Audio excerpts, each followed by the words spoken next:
Bem, boa noite a todos. Meu nome é Márcio Rocha. Eu sou o desembargador do Tribunal Regional Federal da 4ª Região e diretor atualmente da Escola de Magistratura do Tribunal. Eu cumprimento calorosamente os nossos conferencistas desta noite, o Dr. Daniel Mitidiero e o Dr. Sérgio Arenharte. O Dr. Sérgio Arenharte, grande parceiro de jurisdição desde a época de primeiro grau, nos anos de 1990, em Curitiba, antes do doutor ascender à Procuradoria Regional. Sempre acompanho seu trabalho, doutor Sérgio, sempre acompanho as suas doutrinas e tal qual ao doutor Mitidiero, tenho um enorme apreço pelo trabalho de Vossa Excelência. Também meu especial agradecimento ao juiz federal, Dr. Arthur César de Souza, que é o coordenador deste evento, a quem agradeço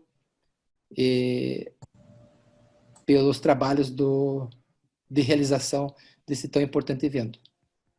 Hoje nós temos um dia interessante para um evento online, pelo menos aqui aqueles que estão no sul do Brasil, temos um friozinho bastante intenso lá fora, então isso nos convida a ficar sentado, percebendo recebendo algum conhecimento. Eu vejo vários amigos aqui presentes, o Dr. Rony lá de Foz, colegas de gabinete, enfim, sejam todos muito bem-vindos. Eu lembro que este é um evento que dá início a um ciclo de palestras sobre o novo Código de Processo Civil, que já não é mais tão novo, evidentemente, assim, mas já fazem 5 anos da sua vigência, e teremos, então, esse ciclo se realizando ou se renovando a cada semana, sempre nas quintas-feiras, ou seja, no dia 27 de agosto, 3 e 10 de setembro, às 17 horas, o evento prosseguirá. E, finalmente, enquanto ainda diretor da escola, eu gostaria de lembrar e divulgar aqueles que ainda não conhecem, que recentemente a escola lançou um projeto de podcast, que pode ser acessado pela página do tribunal e pode, inclusive, ser baixados pelos sistemas de podcast que existem, Spotify, etc., onde haverá uma importante divulgação de conhecimentos, com material de apoio em relação aos podcasts, enfim, algo bem interessante. Então, por favor, quem tiver interesse, magistrados, servidores, acessem ao podcast da Escola de Magistratura do TRF da 4ª Região. E, não querendo tomar o tempo de vocês, eu passo a palavra. Obrigado, por favor, tenha a palavra. Muito obrigado, desembargador Márcio. Gostaria de agradecer a Vossa Excelência, como diretor da Imagens, e também coordenador deste encontro, pela oportunidade em realizar o presente ciclo de palestras sobre os 5 anos do novo Código de Processo Civil Brasileiro, avanços, dificuldades interpretativas. Os senhores e as senhoras podem ter certeza que a escolha do tema e dos palestrantes foi feita com muito cuidado e com carinho especial em razão da temática e em razão do novo Código de Processo Civil Brasileiro e as suas expectativas.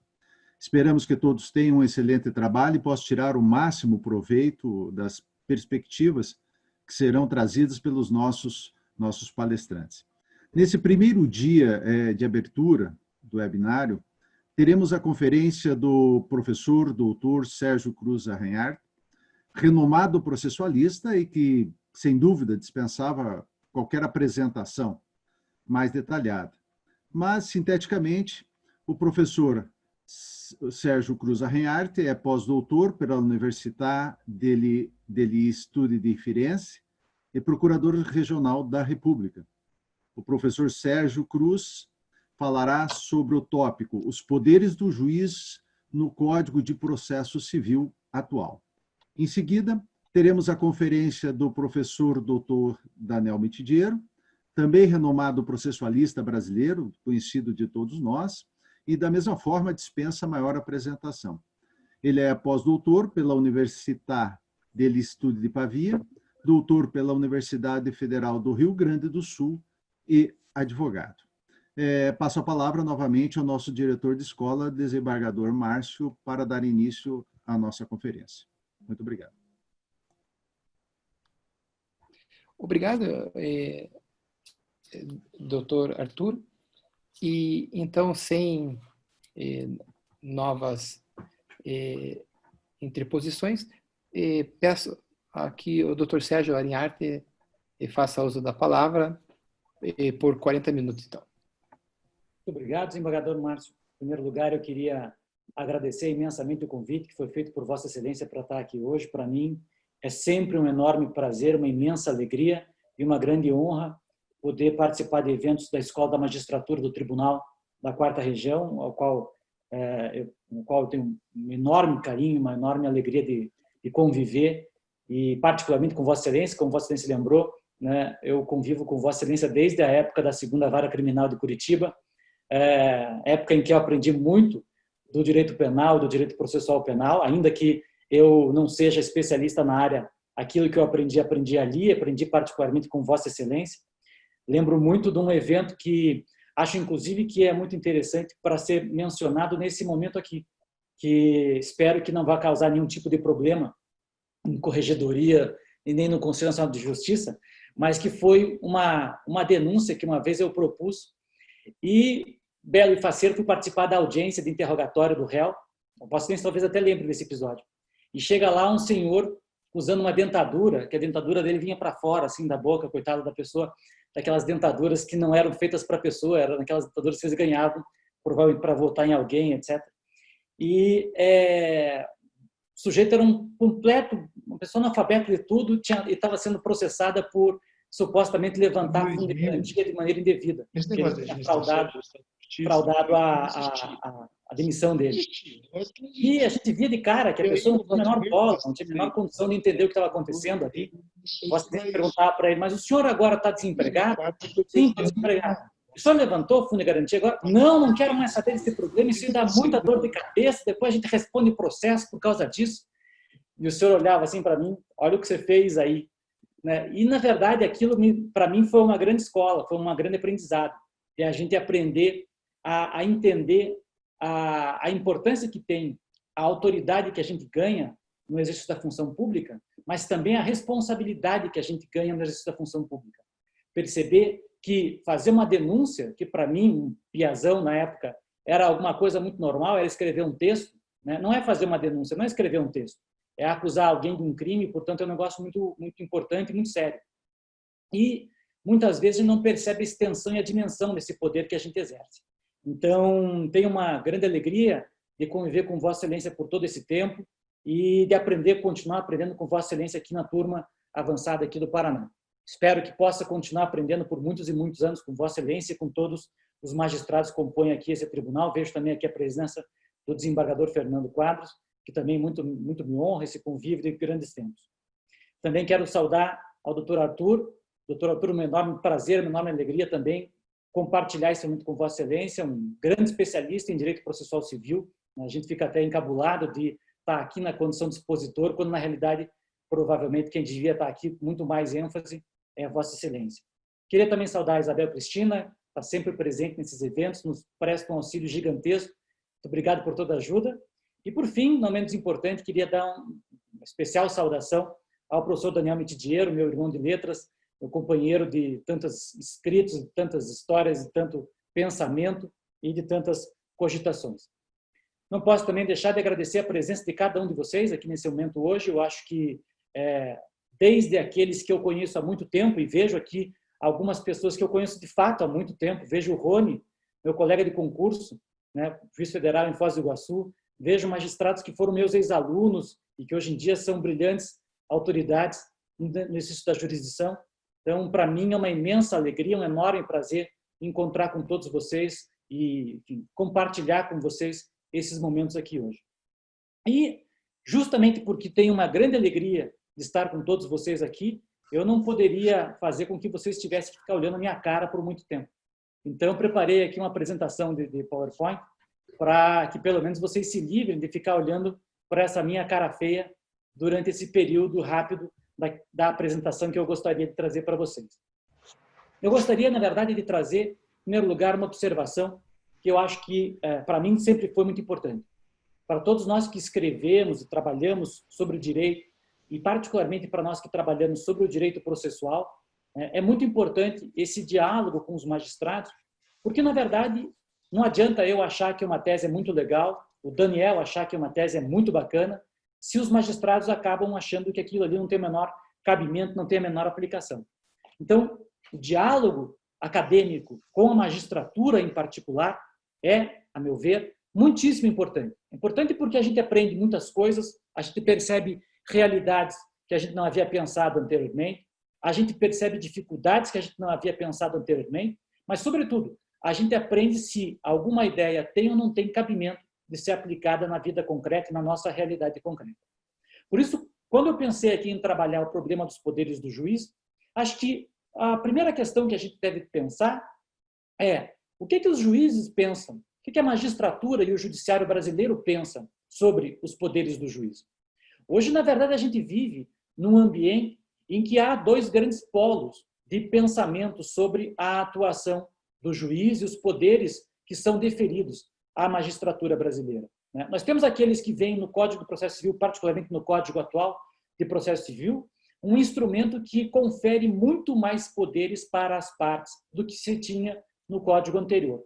Então, essas ideias, por exemplo, dos negócios processuais, de uma prerrogativa mais ampla para que as partes possam negociar sobre atos do processo e, como vocês podem, inclusive, ver do artigo 190 do Código do Processo Civil, sobre deveres, sobre direitos, sobre faculdades, sobre ônus, sobre poderes, de maneira geral, das partes do campo do processo, além de poder modelar o procedimento, que isso implicaria, então, entregar a condução do processo de modo amplo às partes do processo.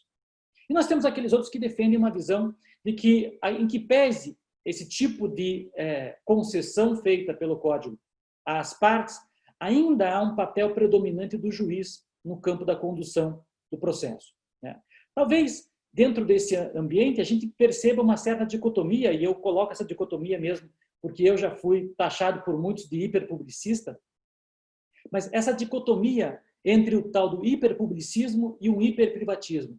Aqueles que acham que as partes podem fazer tudo no processo e que, portanto, o juiz está lá à disposição das partes, porque o papel do processo seria só o de compor os conflitos das partes e, portanto, seria um papel limitado àquilo que as partes desejam que o processo faça e exerça, e aqueles que veem no processo, talvez aí algo excessivamente publicista, no sentido de que talvez o papel do processo fosse só a aplicação do direito, fosse só o cumprimento dos objetivos estatais em relação à jurisdição e, portanto, relegariam a condição do interesse das partes para um segundo plano.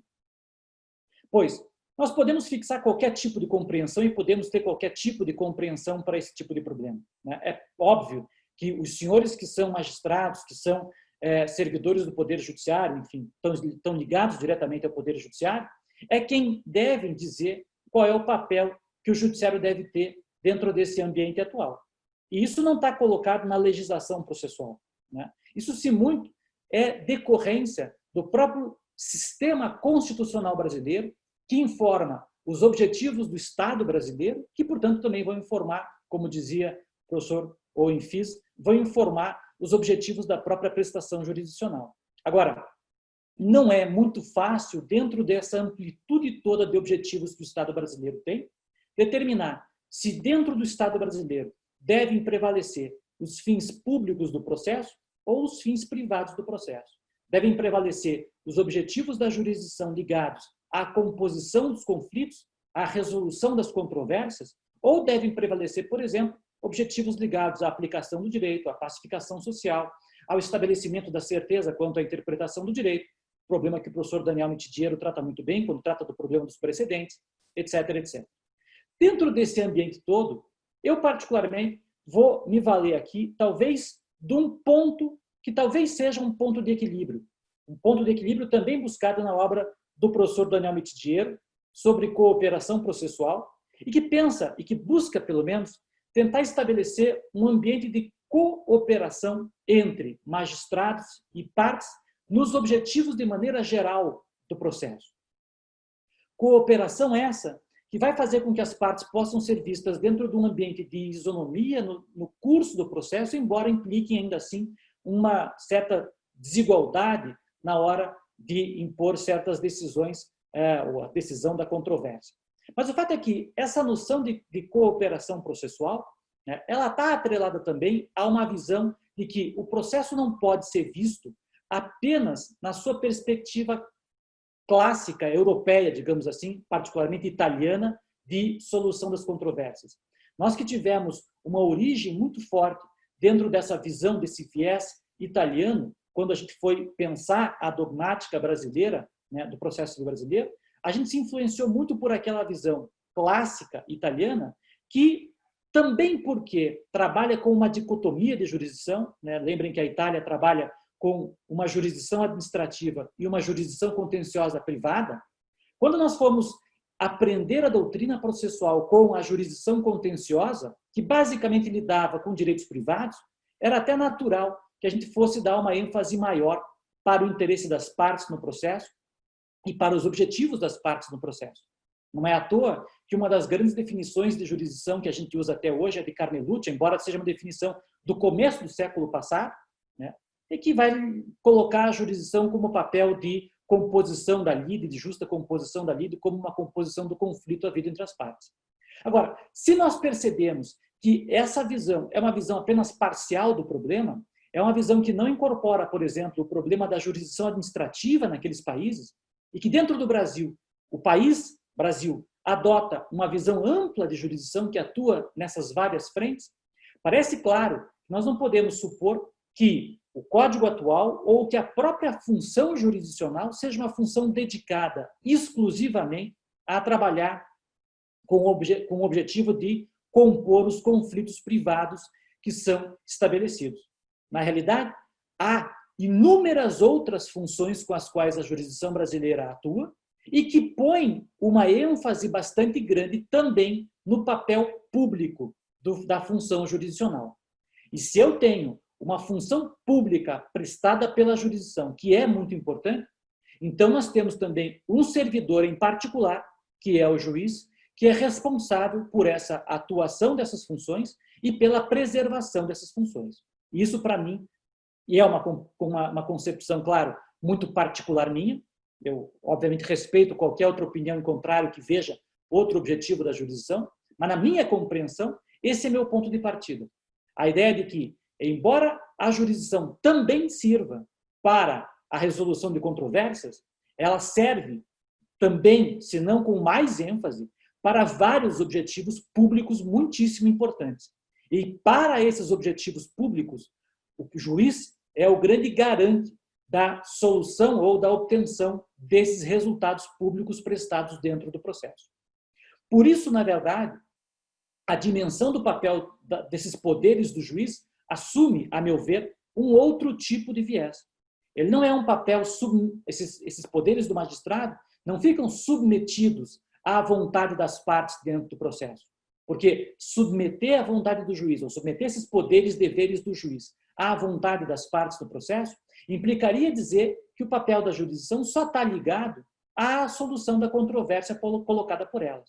Quando, no entanto, eu digo que a jurisdição tem muitas outras finalidades, tem muitos outros objetivos, trabalha, por exemplo, com o problema dos precedentes, trabalha com pacificação social, pensa em chamados processos estruturais que a gente pensa hoje em dia, e etc., nós pensamos que o juiz, na verdade, é o garante da aplicação dessas outras finalidades, que são finalidades constitucionais e que, portanto, impõem para o juiz mais do que poderes, poderes-deveres ou deveres-poderes na atuação da jurisdição. E dentro desse ambiente, vejam como isso passa a iluminar o papel do próprio procedimento e dos próprios princípios processuais a partir de uma outra dimensão. muito mais. Quando a gente pensava procedimento dentro de uma perspectiva clássica, antiga, o procedimento ele era enxergado como um mecanismo de contenção do poder do magistrado, de modo que ele não fosse abusar desse poder e não fosse ir além daquilo que as partes estabeleciam para ele. Né? Nós, inclusive, em muitos institutos processuais, ainda pensamos dessa maneira. Quando a gente pensa, por exemplo, o papel do princípio da demanda, a lógica da congruência, do princípio da congruência, as dinâmicas que estão envolvidas, por exemplo, no princípio dispositivo, a gente está pensando, o processo foi pensado, foi desenhado para resolver a controvérsia das partes. De modo que o desenho do procedimento, ao conter o poder do juiz, também se alinha a essa mesma perspectiva. Acontece que quando a gente percebe que o procedimento passa a ter outro tipo de finalidade, passa a permitir que outros tipos de finalidade se coloquem dentro do processo, então o próprio sentido do procedimento passa a ter uma outra dinâmica, passa a ter uma outra compreensão. E passa também a ter um papel muito mais importante a questão dos princípios do processo e das garantias processuais das partes e de terceiros em relação ao processo. Muito mais importante do que pensar em procedimento como uma sequência de atos pré-determinada que deve inequivocamente ser seguida pelo magistrado, a gente começa a pensar no procedimento como um modelo de atuação, mas um modelo que pode ceder à luz de certas circunstâncias, sempre em vista da preservação desses princípios fundamentais do processo e sempre em vista da preservação dos objetivos mais essenciais da prestação jurisdicional. Por isso que, quando eu penso hoje na ideia dos poderes do juiz, eu acho que essa ideia tem que ser vista à luz dessa impressão que nós temos sobre o papel da jurisdição dentro do ambiente nacional. Como eu disse, isso pode variar, os senhores podem ter uma visão em relação a isso, eu vou ter uma visão também em relação a isso. A visão que eu tenho, como eu disse, é de que os magistrados têm, sim, um papel essencial de proteção de vários objetivos da prestação jurisdicional, o que faz com que esses poderes do juiz, particularmente aqueles que são elencados no artigo 139 do Código do Processo Civil, sejam poderes, em primeiro lugar, encarados como poderes deveres e, em segundo lugar, encarados como instrumentos voltados à proteção dos objetivos constitucionais do processo. E, portanto, devam ter, dentro desse ambiente, uma interpretação maximizada e não uma interpretação diminuída. Não vou tratar com os senhores de cada uma dessas regras colocadas no artigo 139, embora vá me pautar por esses poderes do artigo 139 do Código, observando desde já que há outros tantos poderes.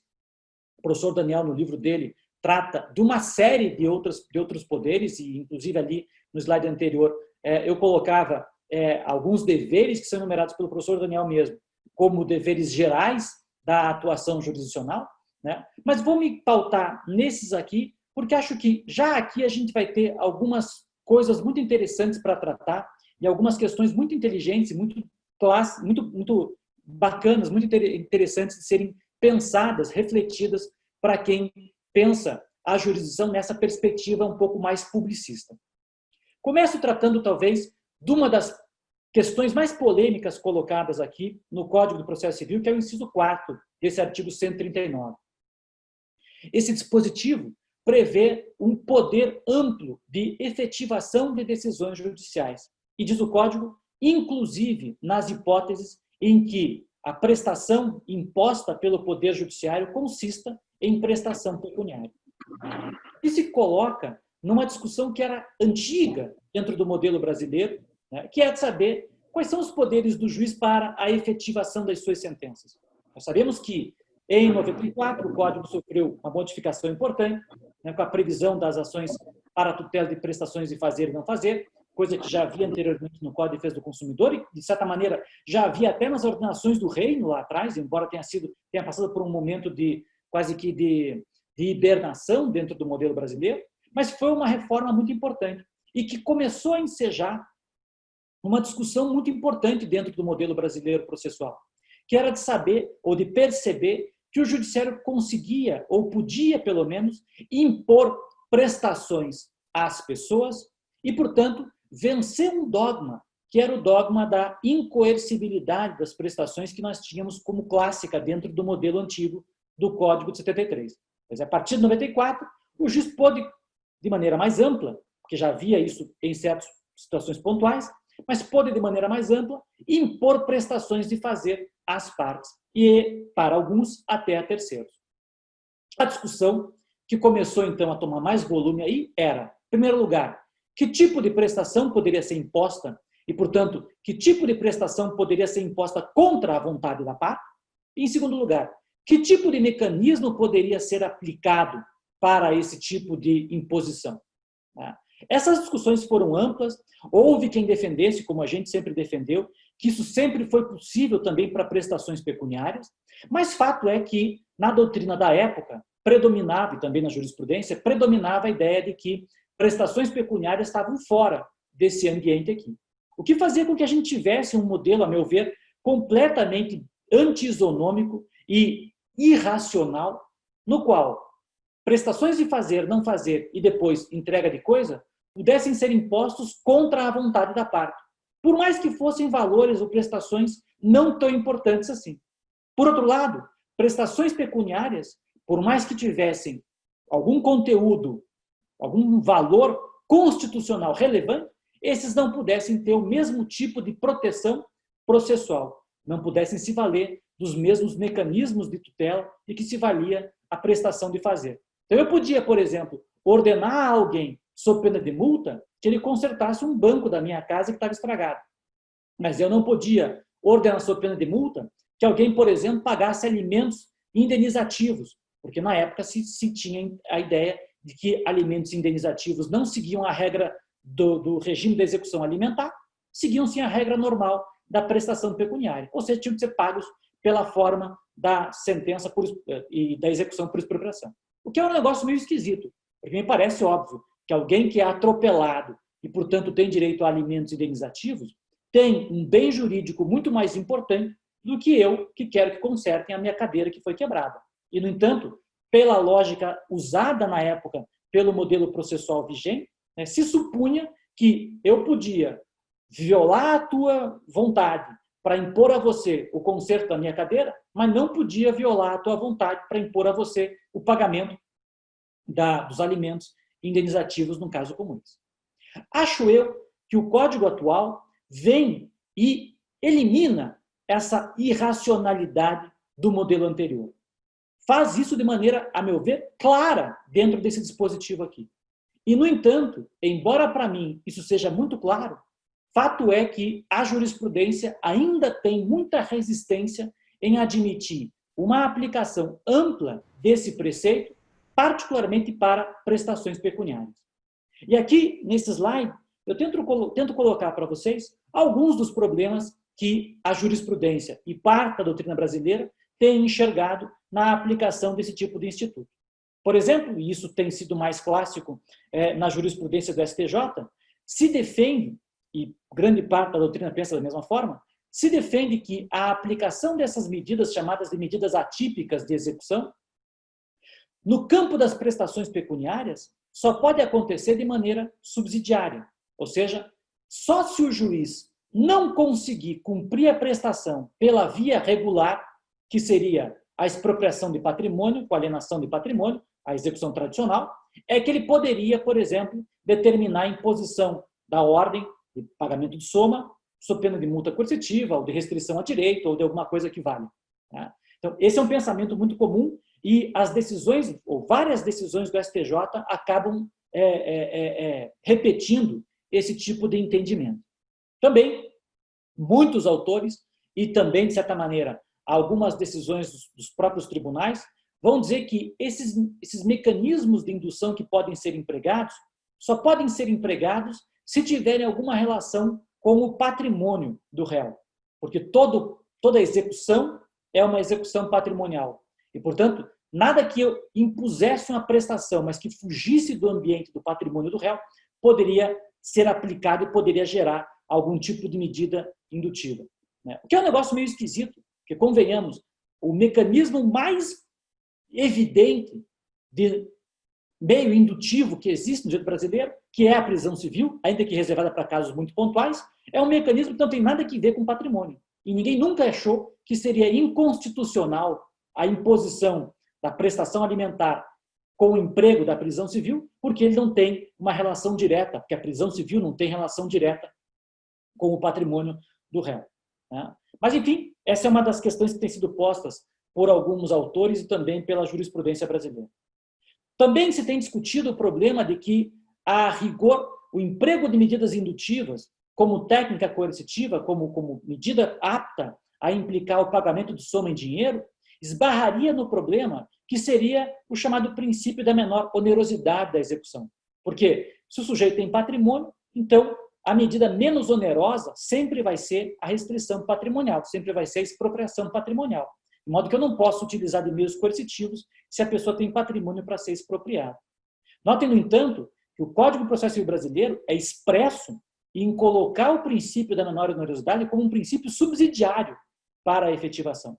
O Código diz claramente que, se eu tiver mais de um jeito de fazer a execução, todos eles com o mesmo grau de efetividade, aí eu uso o meio menos efetivo. O Código não põe esse princípio, e vejam a redação aqui no 808, o Código não põe esse princípio dentro do mesmo patamar do chamado princípio do resultado, que é o princípio fundamental da execução. A execução se faz em benefício do credor, do exequente. Só quando, por mais de um jeito, eu puder realizar a execução, é que entra em ação o princípio da menor onerosidade. Tanto que o parágrafo único deixa isso escancarado no modelo atual. Cabe ao réu, cabe ao executado demonstrar que há um meio tão eficiente e menos oneroso. E aí sim é possível que eu empregue esse mecanismo. Se ele não conseguir demonstrar isso, vale o mecanismo original, que em princípio é o mecanismo mais eficiente. Da mesma maneira, percebam que há uma discussão sobre se seria razoável ou até proporcional, do ponto de vista constitucional, o emprego dessas medidas indutivas, quando o réu tenha, eventualmente, patrimônio para ser expropriado. Eu diria, a discussão da proporcionalidade e da razoabilidade está muito ligada ao primeiro problema, que é o da subsidiariedade. Só que todas elas, a meu ver, caem num argumento ou num raciocínio falho por um dado que, a meu ver, é muito óbvio, que é, quando eu digo que o emprego da medida coercitiva está condicionado ao insucesso da medida de expropriação patrimonial, eu estou dizendo, na verdade, que, em primeiro lugar, eu exijo que a parte credora e, portanto, o próprio Poder Judiciário, e, a meu ver, aí, o Poder Judiciário é o problema enfático nessa questão, tem que, em primeiro lugar, tentar uma via ineficaz, ineficiente, para só depois lançar mão da via eficiente. Só depois poder utilizar, só depois se abrir o espaço para a via eficiente. O que é um negócio que, a meu ver, não tem nenhum cabimento, nenhum sentido. Quer dizer, eu digo, primeiro você tenta o jeito ruim. Se não der o jeito ruim, aí você pode acessar o jeito bom. Eu não consigo achar a lógica desse tipo de racionalidade. A meu ver, o que esse dispositivo traz é um dispositivo que hoje deveria significar o resumo do sistema executivo brasileiro. O sistema executivo brasileiro é atípico por natureza. Permite ao juiz, nesse diálogo com as partes, eleger sempre o melhor caminho para efetivar a sua decisão. Seja para prestações de fazer, não fazer, de entrega de coisa, ou de prestação pecuniária. Escolhido o caminho, aquele é o caminho que vai ser observado. Pode ser que o caminho seja a expropriação patrimonial, mas pode ser que seja uma multa coercitiva, uma restrição a direitos ou alguma coisa do outro jeito. E isso deveria valer para qualquer tipo de prestação. Eu ponho aqui, inclusive, algumas formas de execução especial, e, a meu ver, a elas também deveria ser aplicado esse regime, ainda que o STJ já tenha dito que em execução fiscal esse modelo de execução por coerção não deva ser aplicado. Eu não entendo isso. Por quê? De novo, porque por detrás dessa discussão há uma outra discussão, que é o que o juiz faz nesse processo? Ele exerce apenas o papel de declarar o direito aplicável ao caso, ou ele exerce um poder de império, de maneira a poder impor a decisão que ele toma na fase de conhecimento?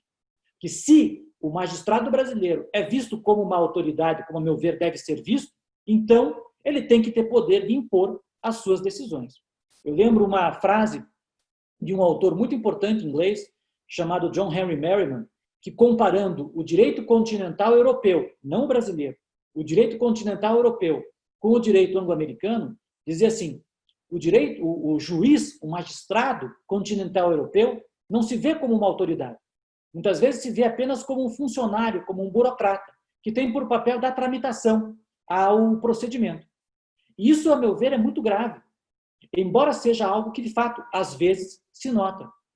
Muitas vezes não se percebe que o magistrado continental europeu, e em particular o brasileiro, é uma autoridade que desempenha ali o poder do Estado, no caso concreto. Logo, um descumprimento de uma sentença não é um problema da parte autora. O descumprimento de uma sentença é um problema do próprio Estado brasileiro, porque alguém deixou de observar uma decisão do Estado brasileiro. Não deixou de observar o direito do autor, deixou de observar uma decisão do Estado brasileiro. E, a meu ver, essa regra aqui é uma regra que é muito importante para recolocar as coisas na sua devida discussão, para recolocar o Estado no seu devido papel de autoridade e, portanto, para permitir que do exercício dessa autoridade, com responsabilidade, com as devidas cautelas, com a necessidade de justificação adequada, etc., o Poder Judiciário tenha condições de impor as decisões que toma. Eu lembro que aqui o STJ já decidiu esse tipo de tema, aqui uma decisão da ministra Nancy Andrighi, da terceira turma, em que ela insiste nessa noção da subsidiariedade, etc. Mas notem que, mesmo na jurisprudência do STJ, já houve decisões, ou uma decisão pelo menos, que afastou o critério da subsidiariedade. Esse é o famoso caso do Ronaldinho Gaúcho, em que se impôs a prestação com restrição a direito, independentemente do problema da subsidiariedade, particularmente porque aqui se verificou, de fato, uma tentativa de não cumprimento da decisão judicial por parte do réu naquele caso ali. Então, acho eu que esse talvez seja um dos aspectos mais polêmicos desse problema dos poderes do juiz, mas uma das questões mais interessantes para ser pensadas, talvez, na aplicação concreta desses poderes na prática. A par disso aqui, a gente nota também que, dentre os poderes que são estabelecidos hoje para o Poder Judiciário, houve uma tentativa de estabelecer nas mãos do magistrado uma certa flexibilização de procedimento. No entanto, há um gigantesco debate sobre se a interpretação do dispositivo desse inciso 6º, ela deve ser uma interpretação restritiva, ou seja, se o juiz só poderia fazer o que está colocado aqui, dilatar prazo processual e alterar a produção da ordem de prova, ou se ele poderia, de fato, adequar o procedimento às necessidades do caso concreto. Muitos autores defendem uma interpretação restritiva, mas, de volta, eu insisto naquela observação que fiz inicialmente. Para aqueles que, como eu, veem um papel público para o processo e para a jurisdição, me parece óbvio que essa redação do dispositivo não pode ser interpretada de maneira literal. E não pode por uma razão muito simples. Vejam a diferença daquilo que se dá de poderes para as partes, de novo no artigo 190 do Código de Processo Civil, com isso que, em princípio, se dá nesse inciso 6º do artigo 139 do Código de Processo Civil. Quer dizer, as partes podem fazer o que quiserem, podem, inclusive, se quiserem, dispor sobre deveres processuais, podem dispor sobre ônus, podem ajustar o procedimento do jeito que quiserem. E o juiz só pode dilatar prazo processual ou alterar a ordem de prova dentro do processo. Será que realmente é isso? Será que realmente é assim que as coisas podem funcionar? Em primeiro lugar, será que as partes podem fazer o que quiserem dentro do processo? O processo é um instrumento para elas, do tipo arbitragem? A meu ver, as partes que querem fazer o que querem com um procedimento podem fazê-lo, mas não na via jurisdicional. Podem fazer isso na via arbitral. A via arbitral existe para isso. A via arbitral serve só para isso, para resolver o problema das partes do jeito que elas querem que o problema seja resolvido. Agora, quem vai para a via jurisdicional tem que saber que na jurisdição se objetiva também a tutela de outros interesses. E que para a tutela de outros interesses, eu não posso ficar limitado ao que as partes querem, não querem, deixam ou não deixam que seja feito. E, portanto, eu tenho muita cautela, e claro que isso é uma opinião muito pessoal minha, na interpretação do artigo 190. Embora eu veja que esse dispositivo tem um grande potencial, eu acho que ele é subordinado aos fins públicos do processo. E por isso, inclusive, a meu ver, tanto na interpretação do 190, como na interpretação do 139, inciso 6º do Código do Processo Civil, é muito fundamental a observância de dois comandos. Em primeiro lugar, o artigo 8º do próprio Código do Processo Civil, que diz que o juiz, quando vai interpretar a ordem jurídica, e é claro que o Código do Processo Civil está inserido na ordem jurídica, ele deve sempre atentar a esses fins sociais, às exigências do bem comum, à dignidade da pessoa humana, proporcionalidade, razoabilidade, legalidade, publicidade e eficiência. Logo, à luz desses critérios, me parece claro que os objetivos dados pela ideia de flexibilização de procedimento não podem estar limitados a isso aqui. Afinal, a gente pode ter N situações que podem implicar a necessidade de uma adequação procedimental que não envolva apenas essa alteração colocada aqui. Da mesma maneira, a própria garantia de acesso ao Poder Judiciário, que impõe o dever do Estado brasileiro em prestar tutela adequada, tempestiva e efetiva aos direitos, também, a meu ver, implica o dever de interpretar esse dispositivo de forma muito mais elástica. E se vocês forem ver, a gente percebe isso no cotidiano do Poder Judiciário. Particularmente, eu poderia hoje utilizar o exemplo, talvez seja o mais famoso, dos chamados processos estruturais. Quer dizer, nos processos estruturais e em muitos processos coletivos, o que a gente vê é que o procedimento ele é adaptado às circunstâncias do caso concreto e muitas vezes se afasta das previsões legais específicas justamente em prol de uma melhor tutela para os direitos envolvidos no conflito específico. De maneira que, e seguindo também parte da doutrina brasileira, exemplo do professor Gajardoni, que tem um livro escrito sobre flexibilização procedimental, eu particularmente vejo nesse inciso 6º algo muito mais amplo do que essa simples ideia de dilatação de prazo processual ou alteração de ordem de produção de prazo. Aqui também, acho, há uma regra muito interessante, que é essa ideia de que, de fato, a gente começa a dever se preocupar com o objetivo público do processo quando nota o caráter instrumental do processo e o dever de que o processo, sempre que possível, possa e deva examinar o mérito da pretensão. Embora isso seja algo clássico, embora isso seja algo conhecido já há muito tempo, fato é que muitas vezes a gente não dá muita bola para isso que é colocado aqui. Agora, de novo, eu noto que, por exemplo, agora no exercício da atividade, no campo muito peculiar aqui da questão previdenciária, essa é uma enorme de uma preocupação do Poder Judiciário. Sempre que possível, enfrentar o mérito, sempre que possível, resolver o mérito a despeito de algum problema procedimental. Dou um exemplo, que ficou, inclusive, muito famoso no próprio STJ, o problema do princípio da demanda e a relação às questões de fungibilidade de benefícios previdenciários. O sujeito vai lá e pede um auxílio-doença. E o judiciário percebe depois que aquilo ali não é mais um caso para auxílio-doença, já é um caso para aposentadoria daquela pessoa, porque ela não tem mais condições de trabalhar. A rigor, nos termos do Código do Processo Civil, seria o caso, inclusive, de julgar improcedente o pedido, que é o mais absurdo de tudo. O que o judiciário tem feito, a meu ver, de forma muito correta, é não fazer esse tipo de coisa, não deixar essas questões em aberto, sempre que possível, dar uma solução para o problema. E a solução para o problema pode ser, e de novo um outro exemplo previdenciário, pode ser, inclusive, dar uma solução de não resolver o problema, permitindo que a pessoa possa voltar com base em prova nova, trazendo outros elementos, e aí postular novamente o benefício. Ou seja, nós estamos deixando esses aspectos técnicos procedimentais, que muitas vezes são simplesmente barreiras para a tutela jurisdicional, para, de fato, enfrentar o problema específico colocado e resolver o problema da melhor forma possível. O que, a meu ver, está muito alinhado a esses deveres, poderes colocados aqui nesse inciso 9. E, por derradeiro, eu gostaria de pensar também nesse último inciso do artigo 139 do Código de Processo Civil, e aí eu encerro, porque eu já passei, inclusive, do meu tempo, já está acabando, pelo menos, o meu tempo, na análise desse inciso 10º do artigo 139. O artigo 10º, aparentemente, tem uma redação simples E, a rigor, era até desnecessário, porque essa previsão aqui, inclusive, já consta na Lei da Ação Civil Pública, de maneira que essa ideia de simplesmente comunicar ao Ministério Público, ou, enfim, aos legitimados da tutela coletiva, né, sobre a existência de um problema de massa, para que esses legitimados promovam alguma ação coletiva, é, de fato, um aspecto do que está colocado aqui. Mas talvez não seja o principal aspecto.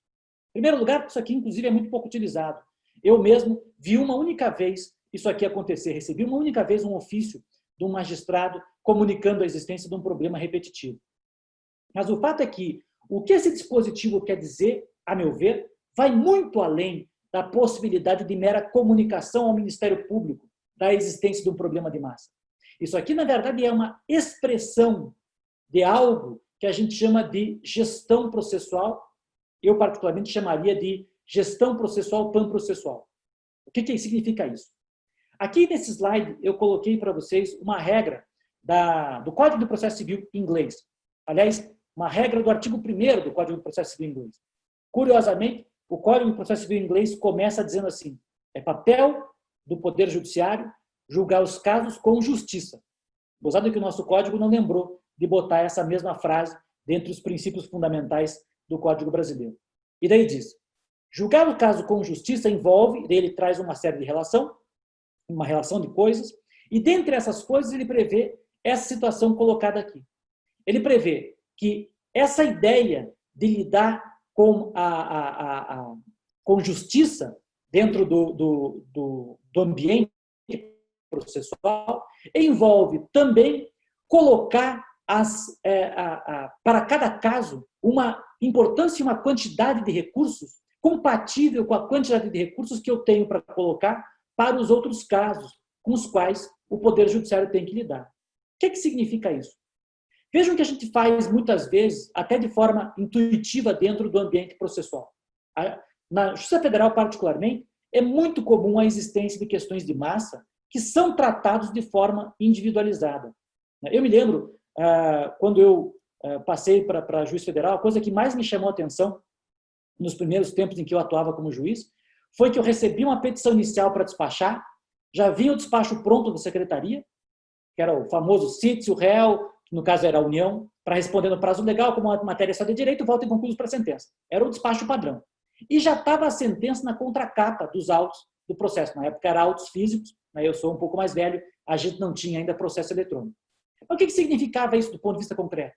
Significava dizer que aquele processo, na realidade, ele não era uma realidade, ele não existia propriamente, ele só era um número, porque aquela questão já estava julgada há muito tempo pelo Poder Judiciário, ou pela vara onde eu trabalhava, ou, enfim, pelo Tribunal da Quarta Região.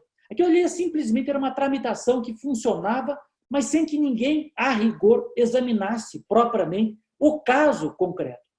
Esse é o problema das demandas de massa. As demandas de massa, trabalhadas de forma individual, muitas vezes se tornam demandas imperceptíveis. A gente julga um caso e depois a gente copia a sentença e cola em mais não sei quantos casos iguais, ou copia e cola o acórdão, ou copia e cola a decisão do Tribunal Superior e assim por diante. O que nós temos que perceber é que, hoje, o Código do Processo Civil, de maneira ampla, oferece ao Poder Judiciário, aos magistrados e ao Poder Judiciário, inúmeros instrumentos de gestão processual, que servem para otimizar o uso dos recursos judiciários, e por recursos eu falo em recursos humanos, recursos econômicos, tempo, estrutura física, estrutura informatizada, né? Otimizar o emprego dessa estrutura na solução dos casos que são levados ao Poder Judiciário.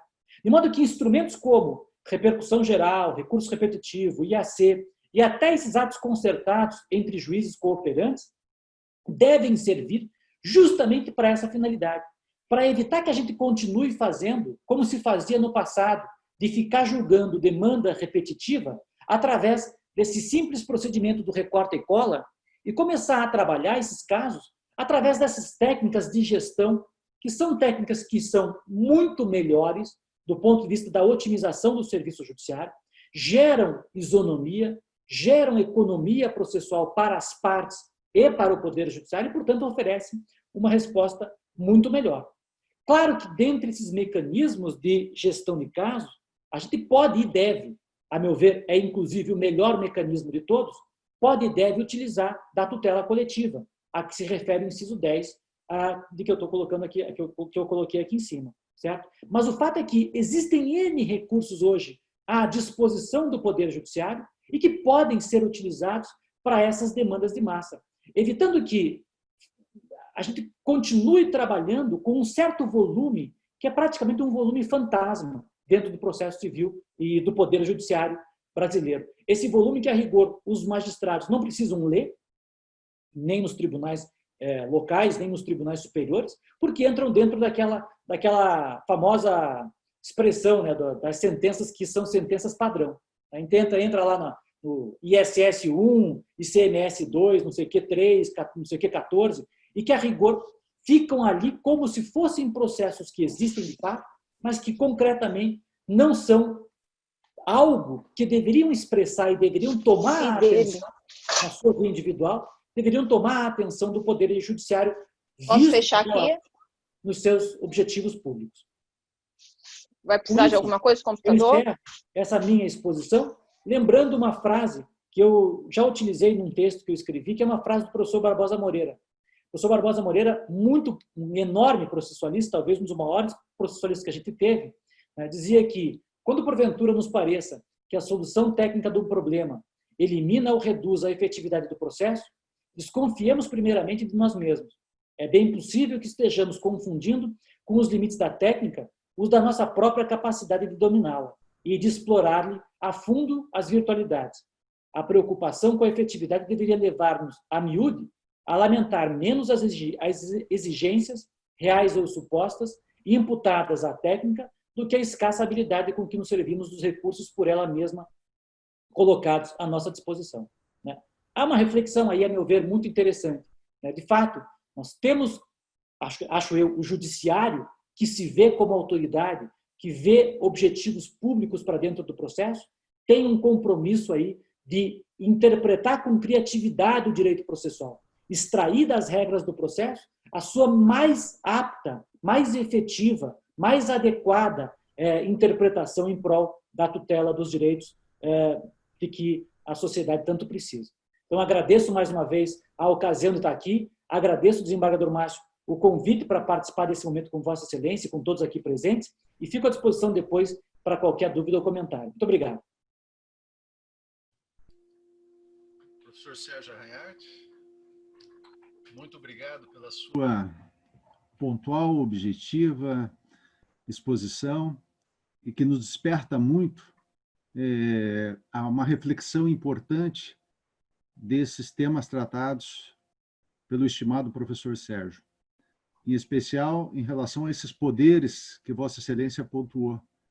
Me causa muita indagação, também tenho muita dúvida sobre a extensão desses poderes do juiz, em especial no que concerne uma inserção de medida coercitiva, multa, diante de um processo onde a prestação seja a prestação por quantia certa. E, da mesma forma, penso que em relação às ações coletivas, a comunicação de uma ação individual que possa gerar demandas repetitivas, o presidente ou a presidente à época cometeu um equívoco em revogar o artigo 333, que seria a possibilidade da conversão da ação individual em ação coletiva. Ali estaria dando um passo extraordinário para o ordenamento jurídico brasileiro e podendo dizer até a nível internacional. Porque se pudéssemos fazer a conversão, o juiz fazer a conversão da demanda individual em demanda coletiva, sem dúvida seria um passo importante e traria muito mais efetividade, eficácia, como bem disse Vossa Excelência, do que a simples comunicação de uma ação individual aos legitimados para a propositura de uma ação coletiva. Mas eu gostaria de fazer uma única indagação em relação ao primeiro tópico, ao tópico da inserção de uma medida coercitiva, uma multa, em relação a uma demanda de quantia certa. Na execução, nós temos um problema que, por vezes, não é culpa do devedor, em especial na execução fiscal. Ou seja, ele não paga porque não quer pagar, mas muitas vezes porque não tem condições de pagar ou não tem patrimônio para este pagamento. Daí porque entende, professor Sérgio, que haveria necessidade de uma sensibilidade muito grande do magistrado para avaliar se ali haveria um descumprimento da decisão determinando o pagamento ou uma impossibilidade do pagamento, o que inviabilizaria essa multa coercitiva. Em outro aspecto, sendo uma multa coercitiva pelo não pagamento por determinação judicial, na verdade, estaria descumprindo uma ordem judicial e seria considerado, talvez, como um ato atentatório à dignidade da justiça. Daí porque também indago se este valor ele seria direcionado ao exequente ou ao fundo do Poder Judiciário por ser um descumprimento à ordem judicial de pagamento. São essas duas colocações e, mais uma vez, sinto-me honrado em ouvi-lo, em observar as suas considerações e me considero sempre um grande discípulo de Vossa Excelência como um dos maiores processualistas que nós temos hoje no Brasil. Imagino, doutora Túlio. Eu que agradeço e fico lisonjeado com as suas palavras. Bem, eu, rapidamente, só para fazer essas observações em relação às suas colocações, eu concordo. Quando o réu não tem patrimônio, ele não tem patrimônio. Logo, uma execução que busque a prestação pecuniária não tem como ser realizada, mas por nenhuma via daí, né?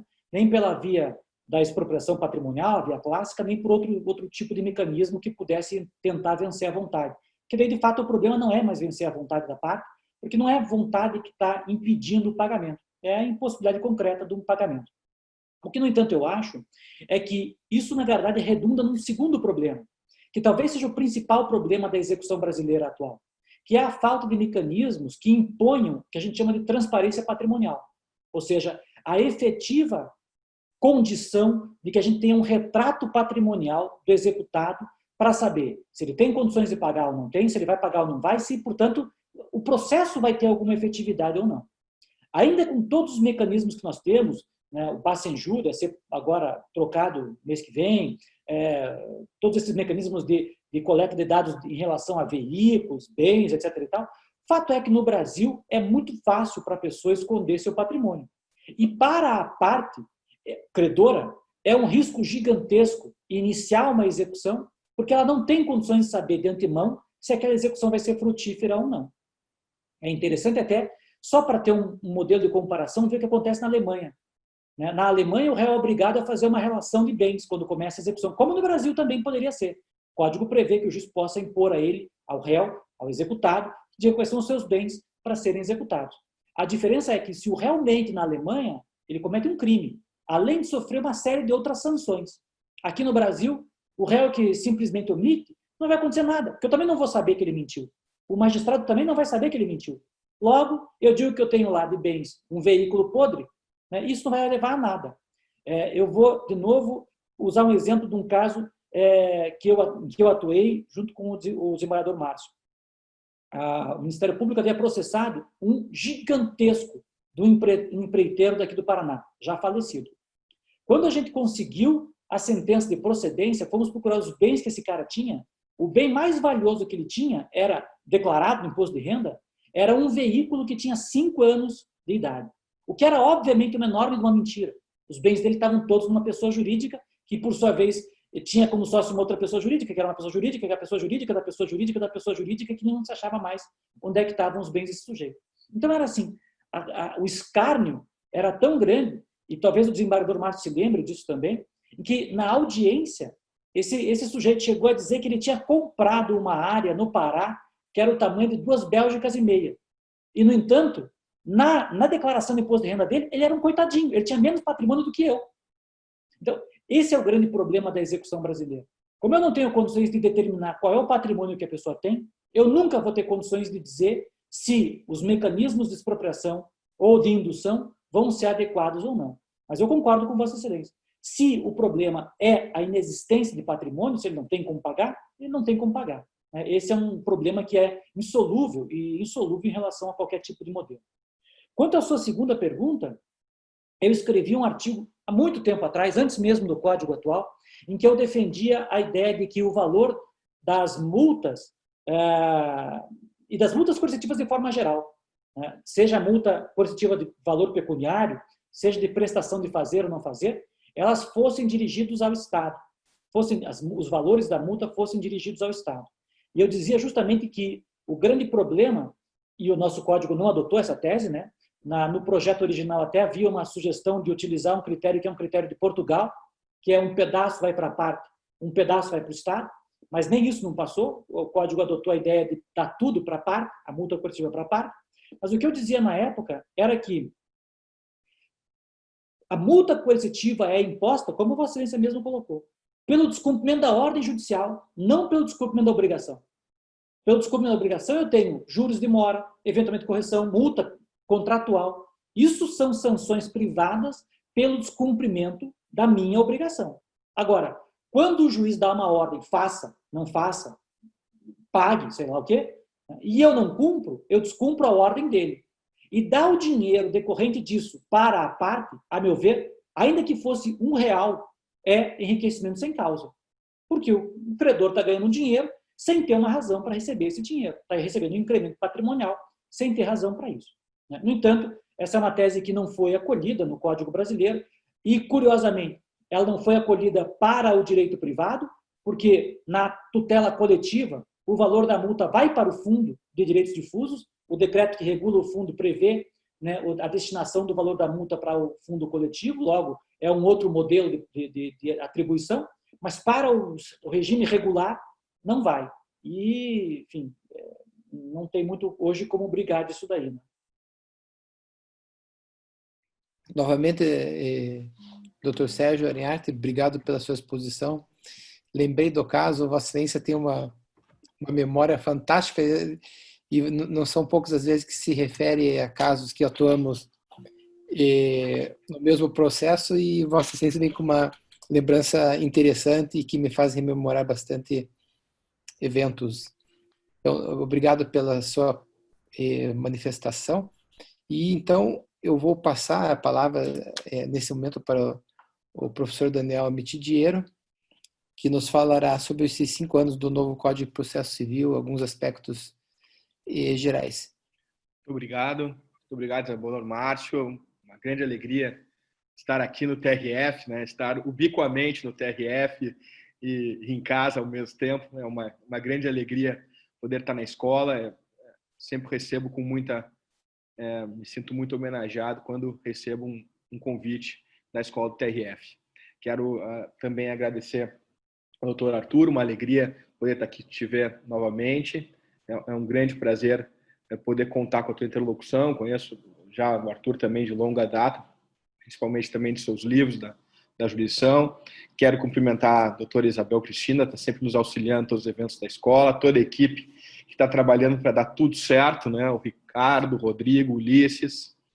Eu quero cumprimentar todos os presentes. Eu estou vendo que eu tenho muitos amigos aqui na tela, são várias telas, então eu vou tomar assim a liberdade de cumprimentar a Catarina, o Rafael e o Fernando, o senador Fernando Quadros, que foi colega até alguns anos atrás, e eu fico realmente muito feliz de encontrar todo mundo por aqui. E naturalmente não poderia deixar também de cumprimentar todos os integrantes do TRF, juízes, juízas, servidores. Assim como o Sérgio, eu advogo muito perante o TRF.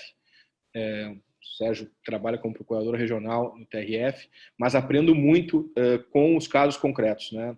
Sempre são coisas diferentes que fazem com que a gente tenha que pensar soluções diferentes e testar as nossas teorias, né? Eu acho que um processualista que não pensa naquilo que funciona, naquilo que pode ajudar para a justiça civil, é um processualista que mais atrapalha do que propriamente está preocupado em melhorar o sistema. Então, eu também quero dizer que é o mínimo que eu poderia fazer é vir ao TRF para poder discutir um pouquinho sobre os rumos da justiça civil. E fazer isso ao lado do Sérgio, que é um irmão querido que eu tenho, um grande amigo, um grande professor, meu irmão de tinta e com quem eu discuto aí, converso todos os dias, é também imensamente um prazer.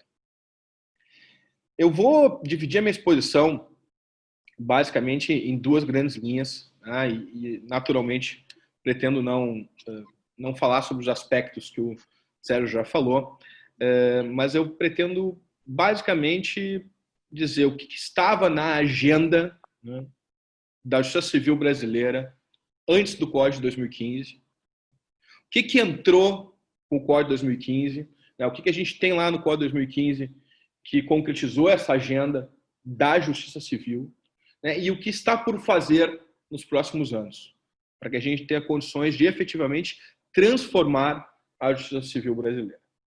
E o primeiro ponto que talvez eu precise, desde logo, explicitar, é que eu, junto com o Sérgio, tenho procurado tratar do tema do processo civil, não propriamente me referindo ao processo civil, né, como tradicionalmente nós nos referimos, né?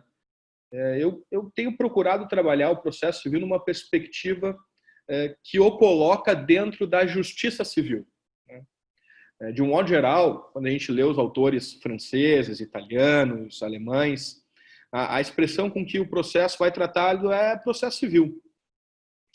E, normalmente, o que é tratado são normas referentes ao procedimento. No entanto, quando a gente começa a ler autores do common law, seja do common law americano, seja do common law inglês, a gente percebe que aparece o processo civil, as normas procedimentais começam a aparecer numa perspectiva um pouquinho diferente, que é justamente essa perspectiva da justiça civil. E o que essa perspectiva me coloca de diferente? Eu acho que isso já vai dar um pouquinho de tema, né, para a gente repensar aí o que pode ser mudado no Código de Processo Civil, que pode ser mudado na cultura jurídica brasileira. Quando eu penso na justiça civil, eu penso basicamente em três coisas. Quando eu penso na justiça civil, eu penso basicamente em três coisas. A justiça civil tem uma perspectiva institucional, tem uma perspectiva deontológica das profissões e tem uma perspectiva procedimental. São três perspectivas que devem ser integradas para que eu consiga retirar o máximo da justiça civil, para que eu possa pensar a justiça civil de uma perspectiva integrada e, portanto, uma perspectiva coerente. Eu não posso só pensar a justiça civil em termos de processo. Se eu pensar a justiça civil só em termos de processo, eu vou deixar algumas coisas de fora. E eu quero justamente enfrentar aquilo que normalmente fica de fora. Eu vou dar um exemplo de um tema que eu não vou enfrentar propriamente agora, mas que elucida de uma maneira bastante significativa o que eu pretendo demonstrar com a ampliação do objeto do meu estudo, com a ampliação das minhas preocupações. Vejam que a justiça civil, o processo civil brasileiro, a gente fala muito no juiz e nas partes.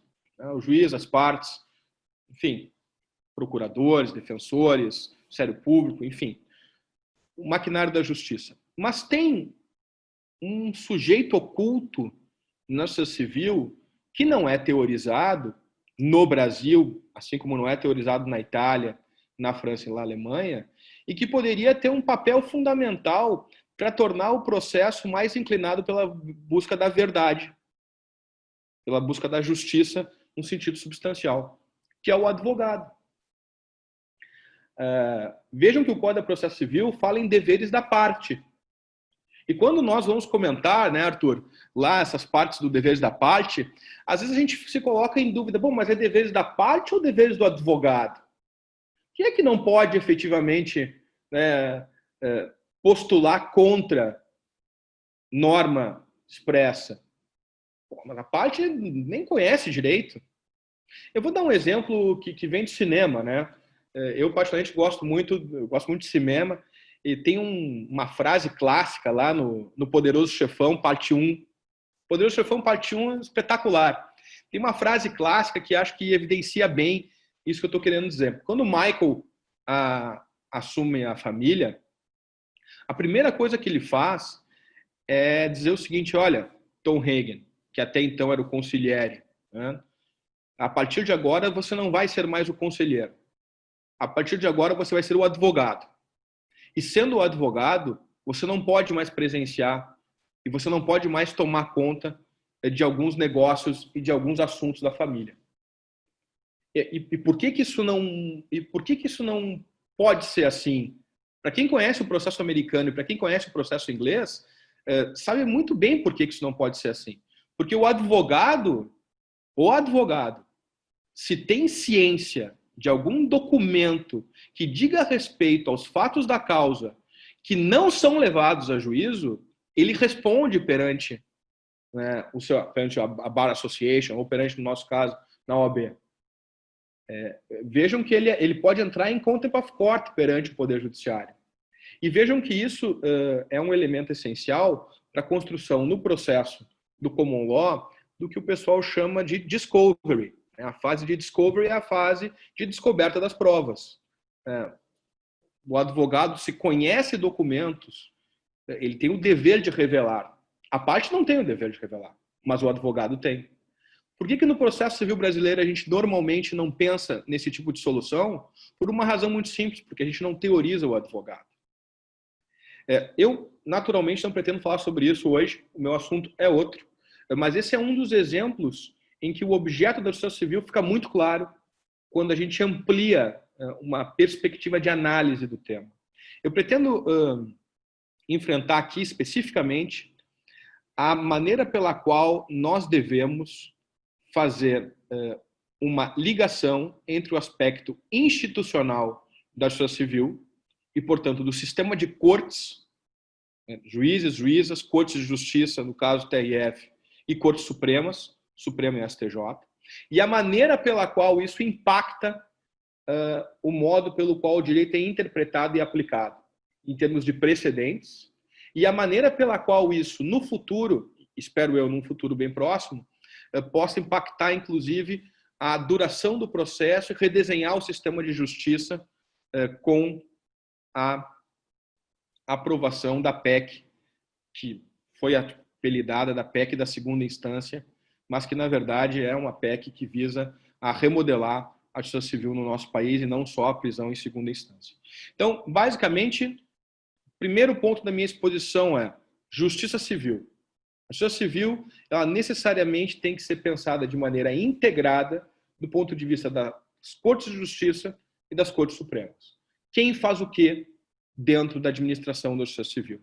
E por que quem faz o quê dentro da administração da justiça civil?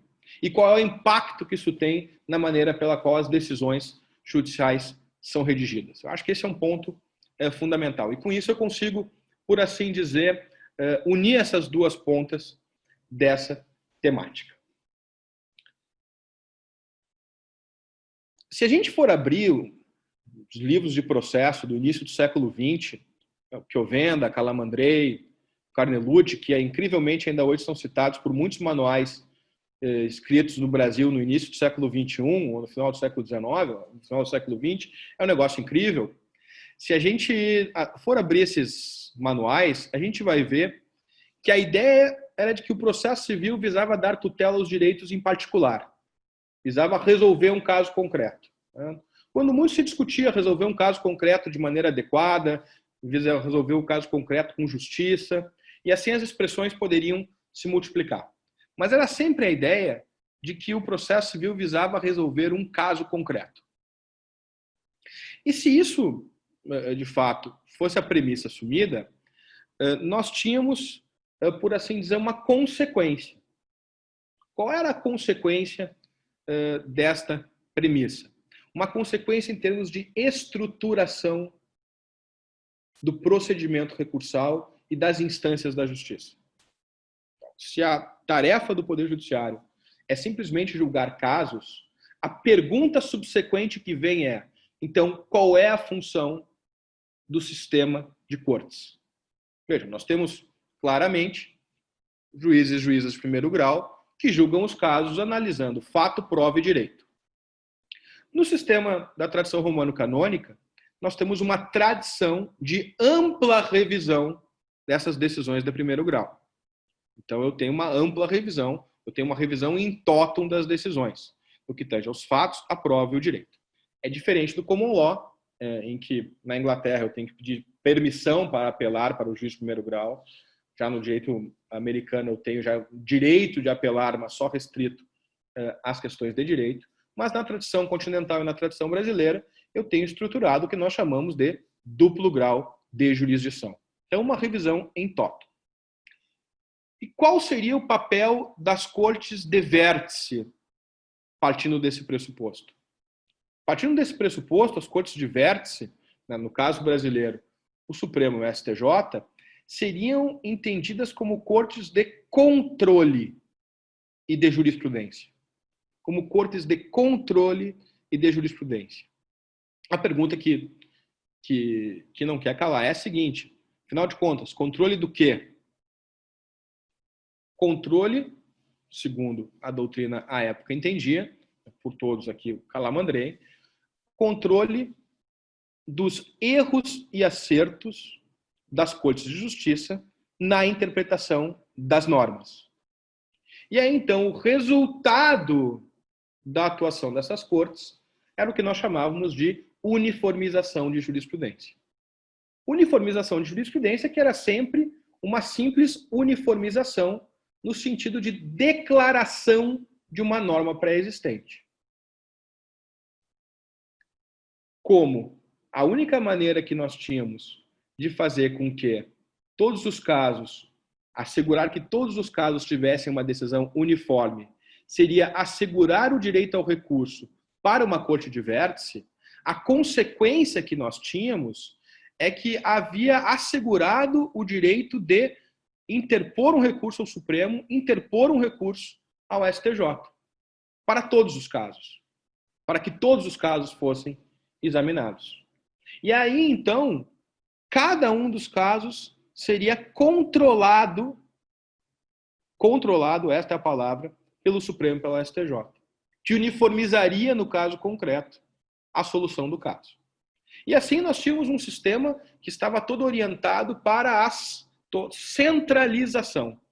E todos os casos deveriam chegar a este vértice da organização judiciária.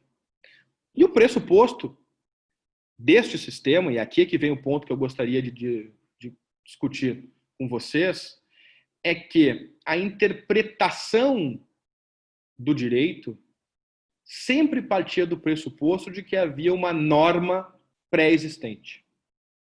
O texto era igual à norma. O texto sempre era igual à norma. Se nós lermos o Chiovenda, o pressuposto do Chiovenda é que a tarefa do juiz era declarar a vontade concreta della legge, declarar a vontade concreta da lei. E a lei aqui era sinônimo de norma, e norma era sinônimo de texto. O texto tinha um significado intrínseco, e uma única resposta correta, que eu poderia chegar por meio da interpretação. Tem várias consequências daí. A primeira delas é que o contraditório só poderia se realizar sobre os fatos e as provas, que eram os únicos elementos incertos do processo.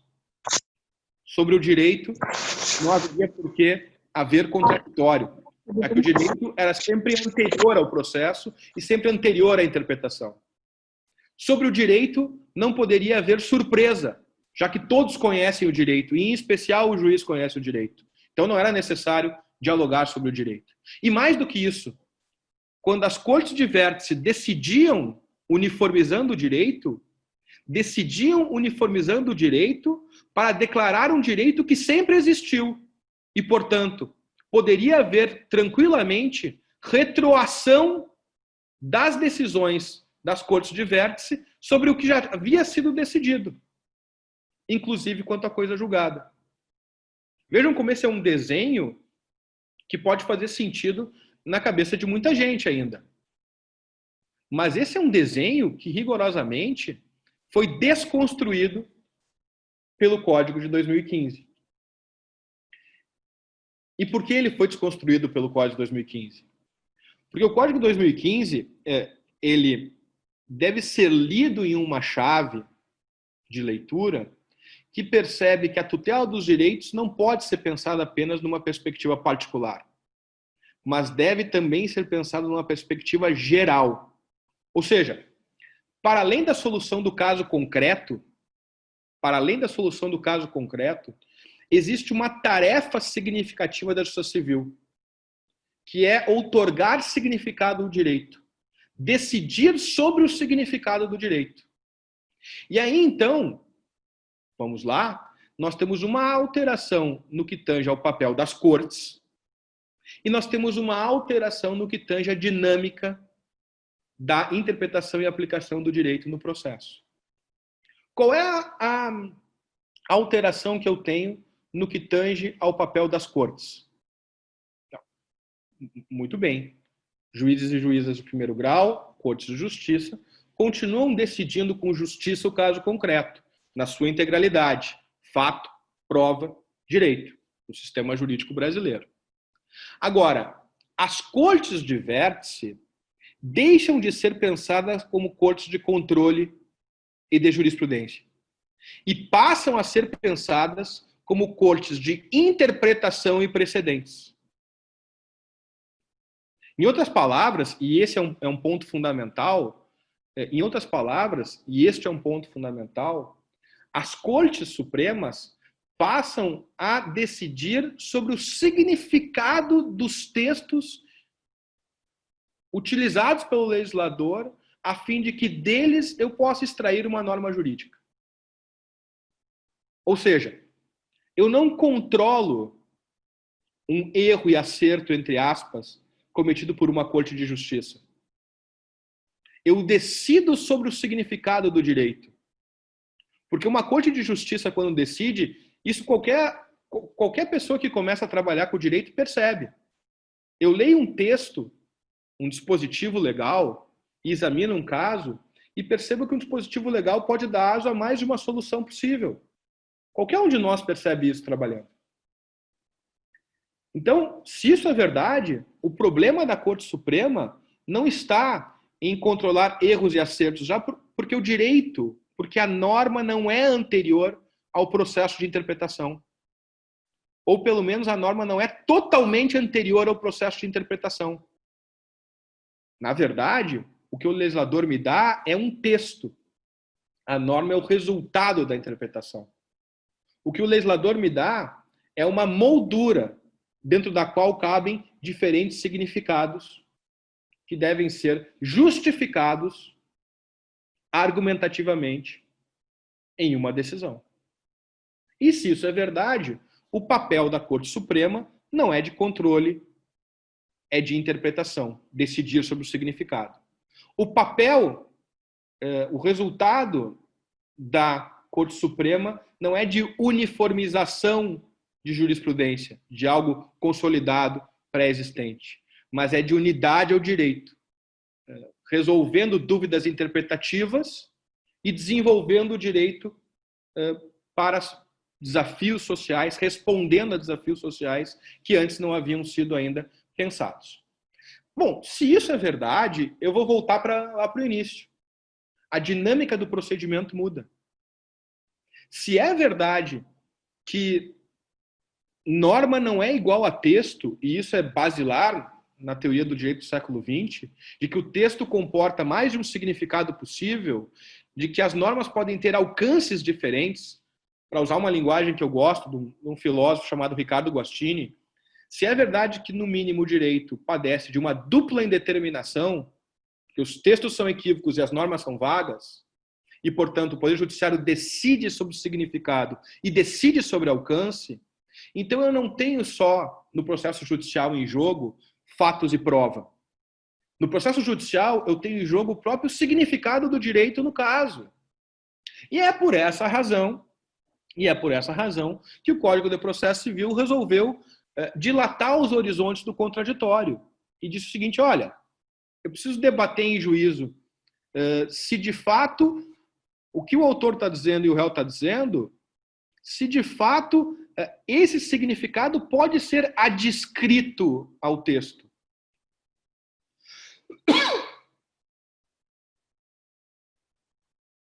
Eu preciso debater em juízo se aquela interpretação que o juiz está dando àquele dispositivo, de fato, está reconduzida à moldura. E se ela não foi eventualmente aventada pelas partes, que as partes falem sobre isso para não serem surpreendidas. Por quê? Porque o direito ele é potencialmente equívoco e pode ter mais de um significado. E por isso o contraditório se converteu em princípio de não surpresa. Artigo 10 do Código de Processo Civil. E é por isso, e aqui vem um ponto importante, que a contrapartida da não surpresa é a fundamentação específica. E aqui, quando a gente fala em fundamentação específica, e principalmente para vocês que fundamentam o dia inteiro, é preciso entender bem a dimensão dessa fundamentação.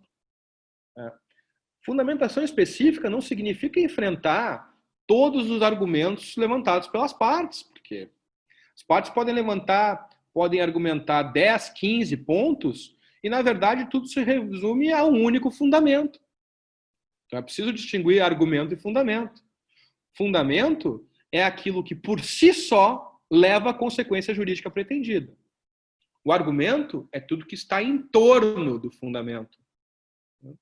O que o juiz tem que responder? Ao fundamento, que ele extrai da argumentação. E ponto. E por que ele deve fazer isso? Porque o direito ao contraditório, dentro dessa nova dimensão argumentativa do direito, é um direito ao diálogo judicial. O professor Sérgio lembrou bem antes, essa é uma das matrizes básicas da ideia de tutela dos direitos, adequada e que é confiada ao juiz na condução do processo no Estado constitucional. E se tudo isso que eu estou dizendo é verdade, então vejam que, rigorosamente falando, tratar os casos com justiça, para usar a fórmula do legislador inglês, é algo que se exaure na segunda instância, termina na segunda instância. Não vai além. Se o que eu estou dizendo é verdadeiro, então tratar os casos com justiça é algo que se exaure na segunda instância.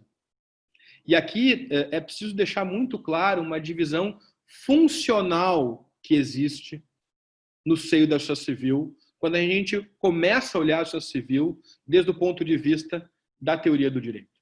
E eu acho que isso é que está na nossa agenda hoje.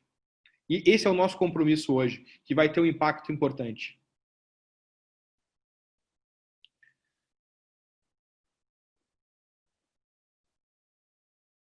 Se segurança jurídica, liberdade e igualdade não dependem de todos afluírem às cortes de vértice para uniformizarem caso a caso a sua solução, se as cortes de vértice são, na verdade, cortes de interpretação que decidem sobre o significado do direito e geram precedentes, então não tem o menor sentido, zero sentido, levarmos 100 mil casos ao Supremo e ao STJ. E mais do que isso, fazer com que o Supremo e o STJ controle a interpretação e a aplicação dos precedentes. Não há sentido. O que deve ser feito, então? Se deve confiar às cortes de justiça, aos juízes e juízas e cortes de justiça, TRFs e TJs, né, a decisão do caso, com trânsito em julgado. Aqui termina o caso. Reserva-se às Cortes Supremas a tarefa de definir o significado do direito em um caso, com potencial paradigmático, com potencial de precedente. E assim organiza a justiça civil em termos de segurança, liberdade e igualdade. Coloco alguns problemas? Coloco. Eu diria que eu coloco, no mínimo, um problema que não é menor. Assim como os textos legislativos são equívocos e as normas são vagas, os precedentes também são vazados em textos. E por isso, muitas vezes, é difícil compreender o que foi efetivamente julgado em um precedente. Às vezes eu tenho um recurso repetitivo, mas não tenho um precedente formado, porque não há uma maioria, uma unanimidade sobre um fundamento específico para a solução de uma questão. Muitas vezes, e isso é recorrente, um dos problemas centrais é fazer com que o precedente seja indicado.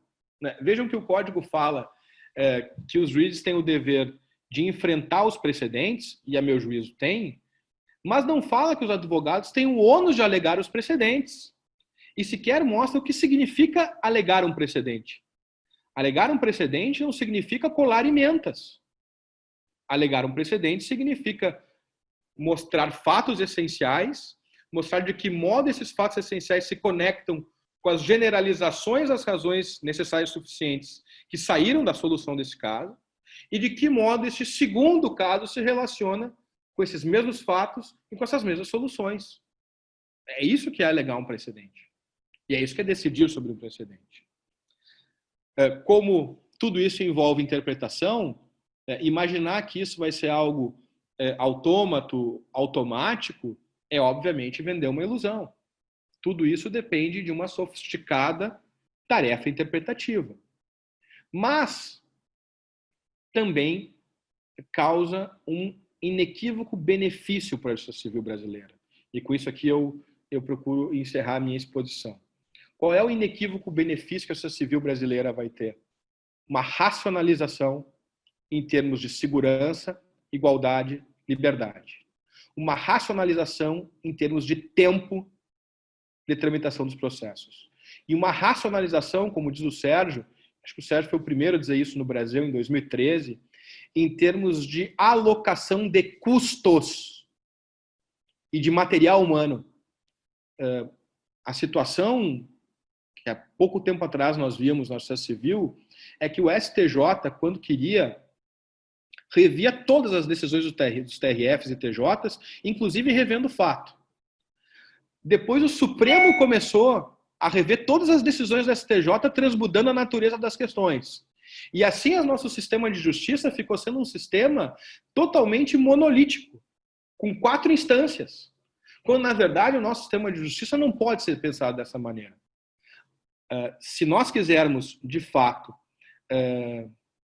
tratar os casos de uma maneira proporcional do ponto de vista dos custos e dos recursos que nós temos, como diz o professor Sérgio Arenhati, no Tutela Coletiva dos Interesses Individuais, de procurar mecanismos para que isso ocorra. Entendendo, em primeiro lugar, por que isso é importante. A razão pela qual isso é importante está na teoria do direito. Em segundo lugar, por que isso deve ser assim? A meu juízo, em termos de Estado de Direito, Estado democrático e racionalização do sistema de justiça. Porque com isso a gente vai ter uma sociedade civil que pauta pela sua maior responsividade, capaz de responder mais aos seus compromissos e com maior índice de accountability, ou seja, de confiabilidade social. Eram essas as minhas considerações e eu quero mais uma vez agradecer muito a atenção de todo mundo. Muito obrigado.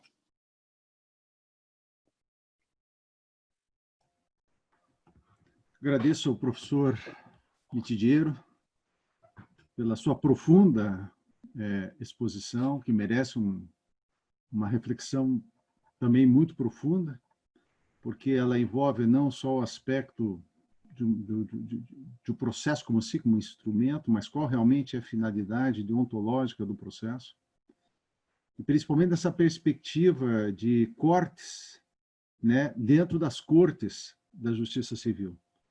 O juiz de primeiro grau, o juiz de apelação, estariam diante do direito do fato e disso construiriam uma interpretação decorrente do texto para buscar uma norma, enfim, e buscando um critério de justiça.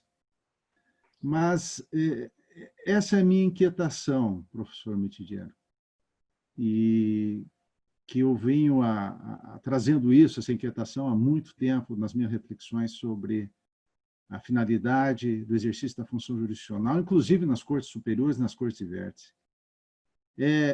Esse distanciamento da unificação das interpretações que se faz entre o STF e o STJ e o critério de justiça.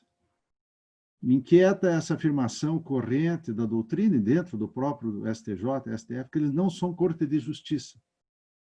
Eles não estão ali para realizar a justiça, mas para interpretar a Constituição Federal e interpretar a norma federal como se a interpretação desses textos ficasse à margem dos critérios de justiça. Evidentemente que nós não estou discutindo aqui o que é justiça, né? Qual a concepção filosófica do critério de justiça. Mas no seu entendimento, e que me parece que leva também uma perspectiva que nós juízes construímos o direito, não declaramos o direito, nós construímos diante da interpretação o que é direito e que isso depois poderá ser, essa interpretação revisada pelas cortes de vértice.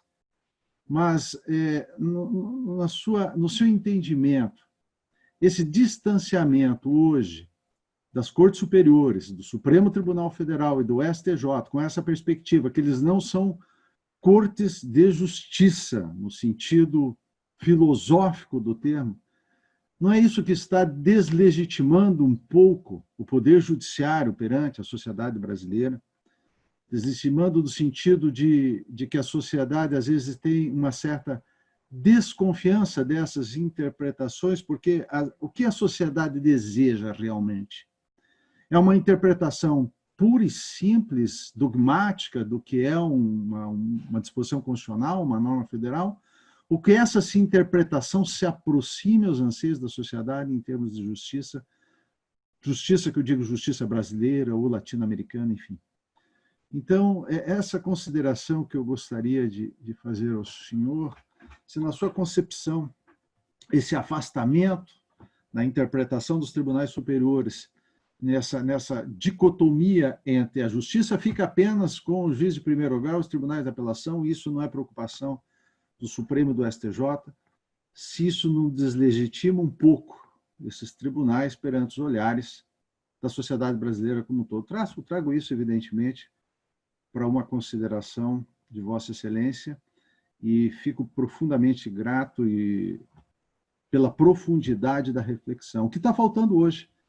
No meu modo de ver também, falta um pouco de profundidade na reflexão em todos os sentidos, né? Em todos os institutos, porque as pessoas, inclusive, às vezes eu me considero isso, sou um pouco raso na análise de alguns institutos. Na época de Calamandrei, Ovenda, Carnelucci, havia profundidade na análise dos institutos. Podemos concordar ou não com as teorias por eles desenvolvidas, mas era muito interessante em razão da profundidade. É essa consideração que eu gostaria de fazer a Vossa Excelência, e mais uma vez agradeço imensamente a sua exposição. Bom, muito obrigado, Arthur. Me chama de Daniel, vou ficar mais à vontade. Assim, eu sei que o desembargador Márcio disse que Vossa Excelência é mais formal, mas eu vou me permitir aqui chamar de Arthur em nome da nossa amizade. Obrigado.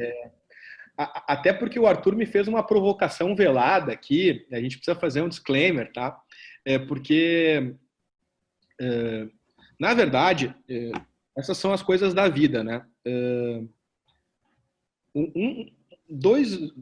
Dois livros meus que acabaram fazendo muito sucesso perante as Cortes Supremas foram justamente o meu livro de Corte Suprema de 2013 e o livro de precedência de 2016. Fizeram muito sucesso porque são reiteradamente citados pelos ministros. E isso fez com que, enfim, eu fico muito feliz de poder contribuir, mas boa parte da doutrina tem criticado algumas das soluções que eu dou, inclusive essa que o Arthur muito gentilmente colocou aqui, dizendo, olha, Daniel, assim, ao fim e ao cabo, o que tu está sustentando, o Sérgio sustenta junto, o Marinoni também, é que, olha, sim, que o problema da justiça está fora do direito. Ao fim e ao cabo, é esse o problema de base que a gente está discutindo aqui, né? E aí eu não teria como discutir esse tema sem falar, eu não sei se eu tenho, agora são 6h41, eu vou falar 5 minutos sobre isso, apenas para contextualizar a nossa discussão. Eu vou ter que voltar aqui muito rapidamente quanto a esse problema ao direito inglês. Tá? Eu vou falar um pouquinho sobre o que aconteceu no século XVIII na Inglaterra. Aliás, no século XVII na Inglaterra, que perdurou até o final do século XIX, mas muito rapidamente. Que o grande problema em relação ao precedente à época, que era um problema ligado à justiça, e afinal de contas, quem é que tinha a última palavra sobre o direito, aconteceu quando James I subiu ao trono da Inglaterra, no início do século XVII, e com ele foi ao trono da Inglaterra junto Thomas Hobbes. Ele era o chefe da Casa Civil. Thomas Hobbes, chefe da Casa Civil. E naquele período, o Chief of Justice do Common Pleas era Edward Coke, era um juiz de common law, um lord, naturalmente, muito respeitado, cuja formação de juiz se dava pela arte de julgar casos, formado dentro de uma ideia de um humanismo geral. E lá pelas tantas, James I resolveu reivindicar o direito de rever as decisões do Common Pleas. Mais ou menos como se o presidente da República agora dissesse, não, mais ou menos, assim, nenhuma coincidência com o Brasil, mais ou menos como se o presidente da República agora dissesse, não, o que o Supremo está dizendo aí não vale nada, quem manda aqui sou eu e acabou. Então não há direito. O que fez o Coke? O Coke disse, não, vejam que nós estávamos num período de absolutismo, né? O Coke disse, não, só um pouquinho, né? Vossa Alteza pode muito, mas não pode mais que o direito lhe dá limites. E por essa razão, James I teve que ceder passo e começou a respeitar as cortes de Common Pleas. Aqui foi o compromisso da Revolução Gloriosa. Muito bem. O tempo passou, né? O tempo passou e aí no final do século XVIII aparece Jeremy Bentham. E o Bentham diz basicamente o seguinte, a doutrina que se formou no precedente nessa época, com Edward Coke, e que depois pode ser, por assim dizer, vista de maneira icônica em Blackstone, 1765, Comentário às Leis da Inglaterra. Blackstone vai dizer o seguinte, o que o juiz pode fazer com o precedente? Basicamente o seguinte, os precedentes são normas, e como as normas devem ser aplicadas, salvo se o juiz entender que o precedente ele é absurdo ou injusto. A gente está falando aqui da época do justnaturalismo racional. Se o juiz entender que é absurdo ou injusto o precedente do Common Pleas, ele não aplica. O Bentham olhou para aquilo e disse, olha, mas estão querendo me dizer, basicamente, que se o juiz não quiser, ele pode argumentar para afastar a solução do precedente. Aí dizia o Bentham, num sistema em que eu não tenho lei escrita, isso gera muita insegurança. Porque, afinal de contas, alguém, por último, tem que dizer qual é o direito. Já que não tem lei escrita, alguém tem que dizer por último. Quem tem que dizer por último aqui, nesse caso, é a corte, enfim, tem que se respeitar o precedente, independentemente dele de ser certo ou não, de haver justiça ou não no precedente. E essa visão do Bentham foi a visão que triunfou. O precedente na Inglaterra só se tornou vinculante em 1898, com o caso London Trails. Nos Estados Unidos, só em 1937, no caso Burnett Oil, antes não era precedente vinculante, cujo argumento era muito simples. Alguém tem que decidir por último. Já que nós temos diferentes concepções a respeito do que é justiça, e esse é o ponto fundamental, talvez aqui todos nós chegássemos a 3 ou 4 soluções a respeito do que é fazer a coisa certa, né? E ao mesmo tempo as pessoas precisam se orientar a respeito do que devem ou podem fazer diante do direito. Então a gente não tem como solucionar isso senão com um argumento formal.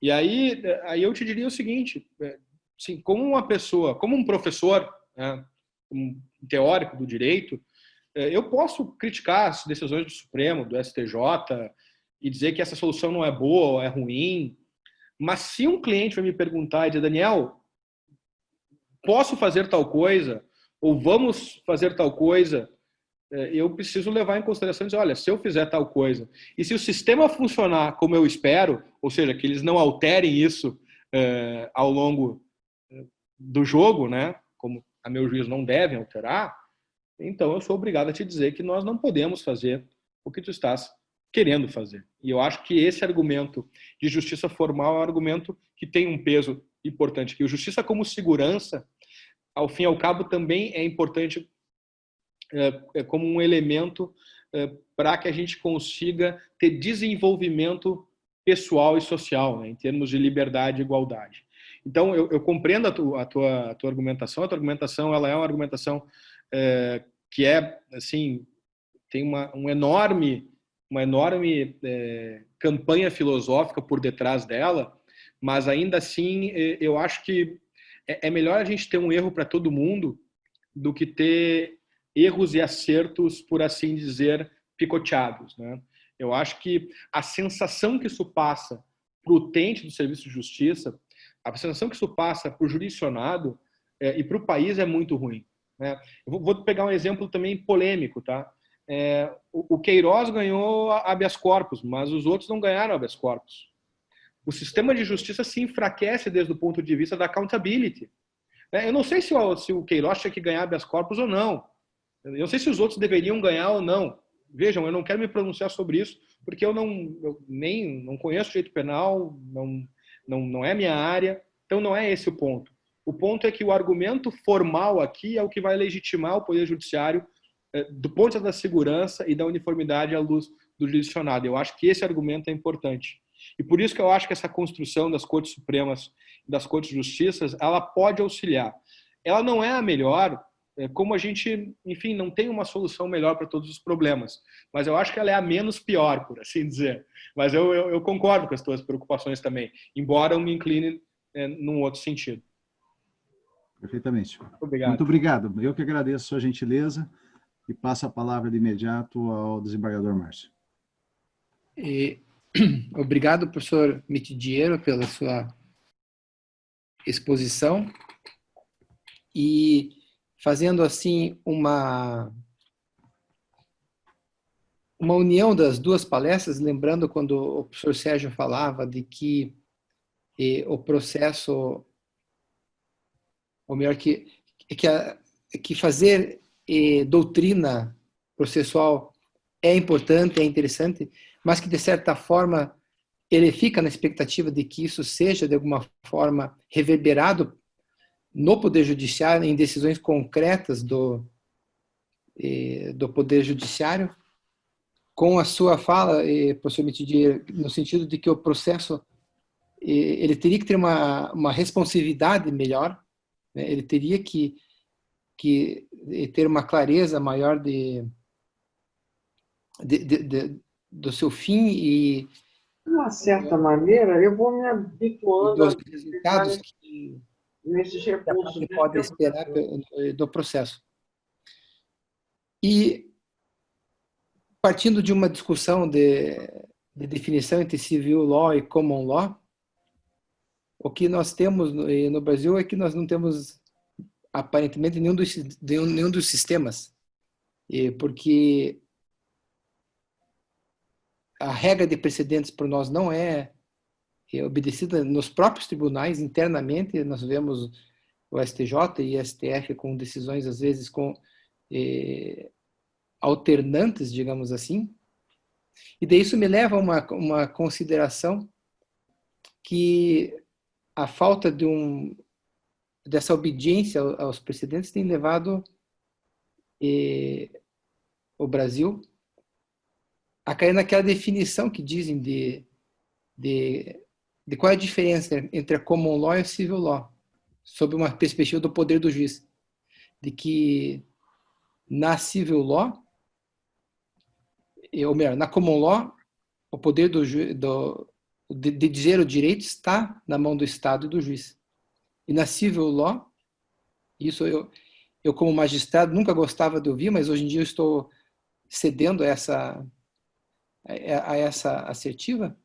A autoridade de dizer o direito hoje no Brasil está mais na doutrina do que no próprio judiciário, no próprio juiz. Essa seria uma a característica da civil law, em que o poder de dizer direito, a autoridade de dizer direito está na doutrina, que elabora os raciocínios jurídicos com uma certa cientificidade, e os juízes acabam repetindo. O nosso problema é que não temos essa cientificidade no processo, numa perspectiva da jurisdição, da magistratura, digamos assim. Doutor Sérgio Anetes, fique à vontade. Senador Márcio, eu só queria, mais uma vez, reiterar agradecimento por estar aqui com todos os presentes, dizer da imensa alegria que tenho de ver todos os senhores interessados na discussão dessas questões sérias, embora mais abstratas, do processo, e dizer que para nós, para mim, com certeza para o Daniel também, essa é uma oportunidade única, né, de diálogo da doutrina com a magistratura. Eu acho que De fato, a doutrina hoje tem tido um peso muito forte, mas não adianta nada a doutrina pensar o que quiser e eu convencer todos os advogados do mundo daquilo que eu penso, se eu não convenço os magistrados do Brasil. Então, na realidade, sobretudo, o que nós sempre pedimos é o convite para que a magistratura dialogue com a doutrina e ensine, inclusive, a doutrina, porque nós precisamos entender, inclusive, os problemas que a gente tem que resolver, né? Porque muitas vezes é a magistratura que tem condições de dizer isso para a gente, de apontar os caminhos que a doutrina tem que examinar. Sou pena de a doutrina ser simplesmente alguma coisa que opera no vácuo, quase como uma filosofia, e não é esse o papel da doutrina, sobretudo do campo do direito processual. Então, eu queria enaltecer esse tipo de evento para nós. Isso aqui é extraordinário, é um momento ímpar na vida acadêmica de qualquer professor, de qualquer profissional, poder dialogar com quem está na linha de frente do Poder Judiciário. Quero, então, agradecer mais uma vez o convite e a imensa honra de estar aqui com todos os senhores hoje. Muito obrigado. Eu também queria subscrever aqui as considerações do Sérgio. Eu acho que é realmente muito importante sublinhar isso, porque é um enorme privilégio estar aqui conversando com vocês, todos vocês hoje, com todas vocês. Vocês estão na linha de frente. Não adianta nada a gente escrever. Eu costumo dizer que, na verdade, o direito é feito por todo mundo junto, né? Porque todo mundo tem que atuar, o legislador tem que atuar, a doutrina tem que atuar, os juízes têm que atuar, e daí que é dessa fórmula que a gente vai conseguir tirar soluções jurídicas. E particularmente, advogando perante o TRF, perante a 4ª Região, eu converso muito com juízes, desembargadores, servidores e percebo problemas e trocando ideias fora dos casos, eu me dou conta de problemas que eu não tinha me dado conta, aí acabo pensando sobre esses problemas, aí tento solucioná-los, né?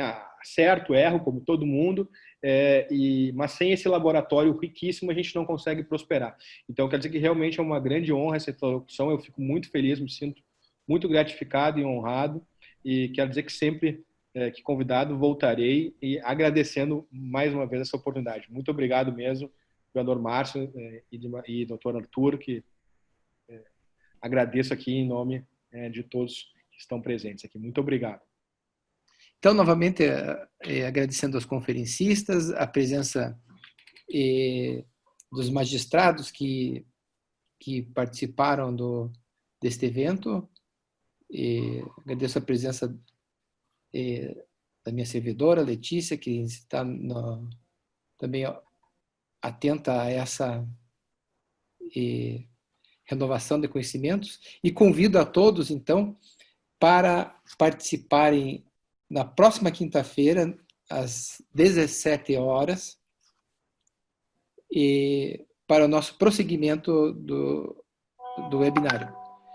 Tenham todos uma boa noite. Aqueles que estão no sul, aproveitem para se aquecerem e curtirem essa noite que talvez seja mais fria deste ano. Boa noite a todos. Obrigado. Boa noite.